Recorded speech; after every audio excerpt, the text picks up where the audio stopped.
السلام عليكم البنات، كي درتو؟ لاباس عليكم؟ كنتمنى ان شاء الله اللي كيشوفني كيتبعني شوف القناه ديالي يكون في اتم الصحه والعافيه يا ربي. معكم كوتش امل اللي علاش تشنج مهمه لا ارادي. اليوم جيت البنات بهذا الفيديو حقاش بزاف البنات تيدخلوا عندي تيطلبوني كيقولوا لي كيفاش المشكل ديال تشنج مهبلي، خصوصا اللي كانوا جداد.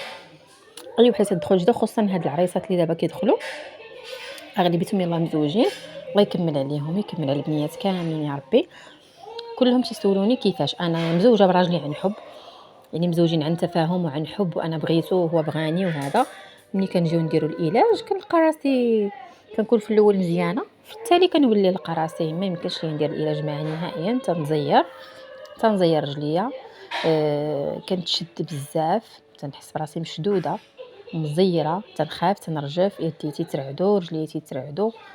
فاليوم جيت البنات نشرح لكم في هذا الفيديو المشكل ديال التشنج المهبلي لا ارادي، اكيد الاسباب ديالو وطرق العلاج ديالو اكيد ان شاء الله هم كاينين وساهلين بزاف بزاف بزاف.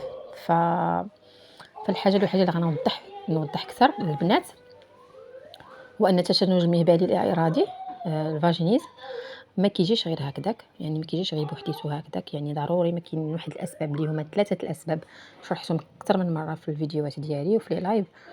ان مشكل ديال التشنج المهبلي كيجي اول حاجه يعني الافكار اللي كتعطي العقل الباطني ديالك صافي كيوليو كينغمسوا في العقل ديالك، يعني كيبقاو مده طويله، واخا تبقى حتى 20 عام تيبقى لك في العقل الباطني ديالك. اللي هو كنسمع بنات، هاد البنت زوجات مسكينه تقصحات خرج منها الدم، داوها لوبيتال، يعني عانت بزاف، تقصحات ثاني عاوتاني. وحده ثاني مشات لها البكاره، داروها لها العمليه باش انها تقدر انها دير العلاج، دارت عمليه ديال البكاره وتقصحات، حقا خيطوا لها. يعني هاد الافكار مزيد كذلك ان البنت كاينه اللي كتكون عايشه في واحد البيئه اللي هي اولا في واحد العائله اللي هي متحفظه بزاف، اولا ماشي ضروري خصها تكون متحفظه. المهم الامهات بصفه عامه تيخافوا على بناتهم، تيخافوا بزاف، والله يحسن العوان، الله يسمح لنا من الوالدين. اي ام كتخاف على بنتها وعلى ولدها، فكتبقى تقول لها عندكي ردي بالك ديك البلاصه عندك شي حد يمشي يقيسك فيها، الشرف هو كل شيء، الا مشى لك الشرف صغيري قتلي راسك، يعني ما عندكش لاش تعيشي، هادي من هنا هادي من هنا. وتيبقاو يعمروا لها راسها والراس راه خدام، العقل الباطني تيجمع لها بدوك الافكار، كتولي هي كتخاف. يعني بعض المرات كاينين شي بنات دخلوا عندي كيقولوا لي الغازوق ما تنقدرش نديرو في ديك البلاصه، يعني باش نغسل كنخاف انني نقيس ديك البلاصه. يعني بزاف د الحوايج كاينين شي وحدين اللي بزاف يعني فاتوا الخوف لواحد الدرجه ما كتخيلوهاش البنات، والحمد لله تعالجوا. يعني انا عالجت حالات ديال الخوف، شنو غنقول لكم قسما بالله الا كاينين شي بنات اللي كيخافوا واحد الخوف راه بزاف، راه فوبيا خطيره، يعني فوبيا. والمشكله ملي كتمشي عند الطبيبه كتقول لها انت هي كتفشي رخي في راسك، هاكي مغنيزيوم راه يرخيك، ما تبقايش ديري هكذا تبقاي تفشي على راسك تبقيت. فهي مسكينه ما كتفشش على راجلها، اكيد ما تفشش على راجلها، شي ما فيش تفشاش، هادشي لا ارادي، يعني هي مسكينه كدير هادشي ماشي بالاراده ديالها، اولا اولا كتزيد فيه كما كيقولوا. هي ما كتزيدش فيه، بالعكس قسما بالله ما كتزيدش فيه، لان هاد المعاناه وهذا الشيء انا دوزته انا كمتشنجه. ما كتكذبش، داكشي اللي كتقول راه هو اللي كاين. ولكن البنات الحاجه اللي غنصحكم بها والله العظيم، العلاج بسيط بسيط بسيط بسيط لواحد الدرجه ما كتخيلوهاش نهائيا.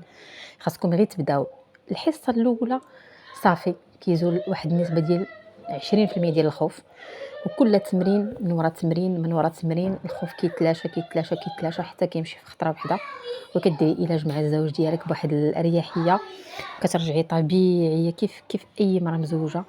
واي بنت كتبغي تعيش حياه طبيعيه وتفرح راسها تفرح راجلها دير وليداتها، الله يكمل على كل واحد يا ربي، والله يستر لاي بنت. البنات دخلوا توكلوا على الله قسما بالله، الا العلاج سهل ومضمون مضمون مضمون مليون في المئة بفضل الله سبحانه وتعالى. وان شاء الله دخلوا تواصلوا معايا باذن الله تعالى، العلاج سهل وبسيط بسيط بسيط بزاف. خاصكم غير شويه د الاراده، شويه انكم تشجعوا راسكم وتثقوا في الله وتوكلوا على الله، وان شاء الله كل شيء غيدوز بخير وعلى خير يا ربي. وحتى حاجه ما صعيبه عند الله، يعني اي حاجه تقدروا توصلوا لها، وما كاينش شي حاجه ما ليهاش الدواء. اي حاجه في هذا الكون خلق الله ضروري اي مرض ليه الدواء ديالو وليه العلاج ديالو. حتى المشكل ديال التشنج المهبلي مع الاسف بعض البنات كيسحبوه ثقاف لا ماشي ثقاف، تشنج مهبلي لا ارادي. هو شنو نقول لكم، صعيب بزاف صعيب بزاف، خصوصا اللي عاشوا سنين. كاين دخلوا عندي بنات مع الاسف الشديد 7 سنين 8 سنين 10 سنين 12 عام 11 عام 18 عام 14 عام 20 عام 26 عام. لا حول ولا قوة إلا بالله. هادو اللي كنشوفهم هاد المدة الطويلة والله يحسن العمان ما كتعرفيش الانسان الظروف ديالو، خصوصا اللي كان هذا المشكل قبل ما يتعرف هذا الشيء. اما دابا الحمد لله كلشي دابا ولا معروف. تعرف العلاج ديالو مضمون 100%. يعني الانسان ما يترددش لحظه واحده انه يدخل يتعالج، وراه الفلوس راه كيمشيو وكيجيو. الانسان يكسب صحته ويكسب راحه باله ويدير العلاج ديالو ويتعالج احسن ليه 100 مره بهاد الفلوس لانهم ما عندهم ما يديروا لك. نعالج راسي وندير اللي في جهدي ونتقاتل مع العلاج ونعالج راسي وانا قاده، واي مرة قاده انها تعالج، لان النساء سبحان الله ميزهم الله بالقوه والصبر. والله يسر للجميع يا رب.